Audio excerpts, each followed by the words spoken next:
Samantala, dumating naman ngayong hapon sa bansang Prime Minister ng Papua New Guinea na si Peter O'Neill. May live report si Victoria Tulad. Victoria.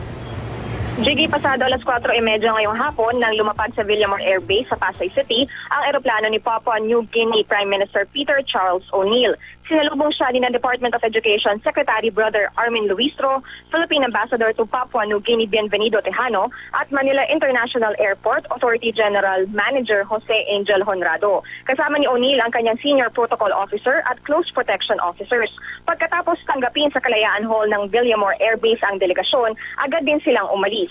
Para matiyak ang kaligtasan ng Prime Minister, nakabantay kanina ang mga miyembro ng PSG o Presidential Security Group, ang Air Force at Philippine National Police.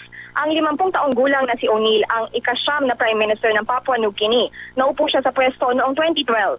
Iba't ibang pulong ang nakatakdang daluhan ni O'Neill simula bukas bago umalis ng Pilipinas sa Biyernes kasabay ng pagtatapos ng APEC 2015. At yan mo ng latest mula rito sa Pasay. Balik sa iyo, Gigi.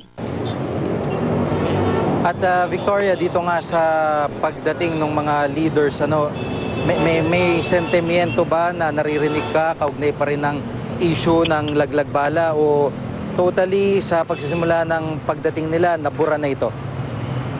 So ngayon, Gigi, wala pa tayong naririnig na sentimiento tungkol sa laglag bala. Ang paniguro naman ng MIA at ng authorities dito nga sa NAIA ay mahigpit pa rin nilang binabantayan ang isyong ito, lalo na nga dito sa mga domestic flights natin. Gigi?